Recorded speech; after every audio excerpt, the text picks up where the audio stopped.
Hi there, this is Ayşe Süberker with World in 2 Minutes, brought to you by trtworld.com. Let's take a look at the headlines. British Deputy Prime Minister Nick Clegg has warned he'll block any bid to bomb ISIS bases in Syria, indicating he would not allow the Conservatives leader David Cameron to call a fresh Commons vote on expanding the RAF's current campaign targeting terrorists in Iraq.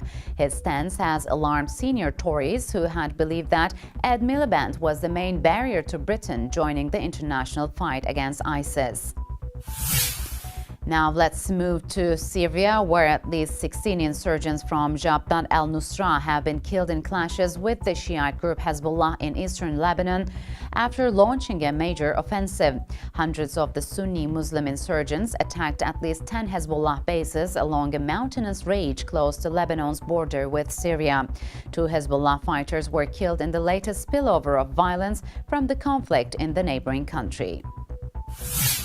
Let's move to Australia. The children of refugees who fled Lebanon's civil war in the 1970s form a majority of Australian militants fighting in the Middle East.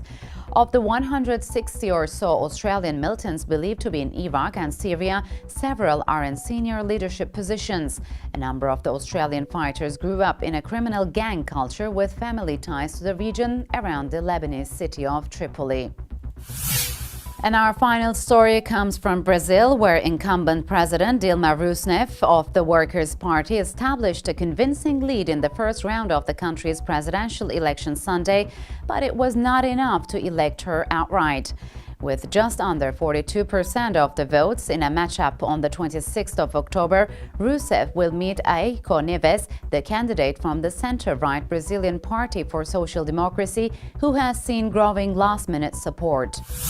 And that's it for this hour's edition of World in 2 Minutes. See you in 2 hours. Goodbye.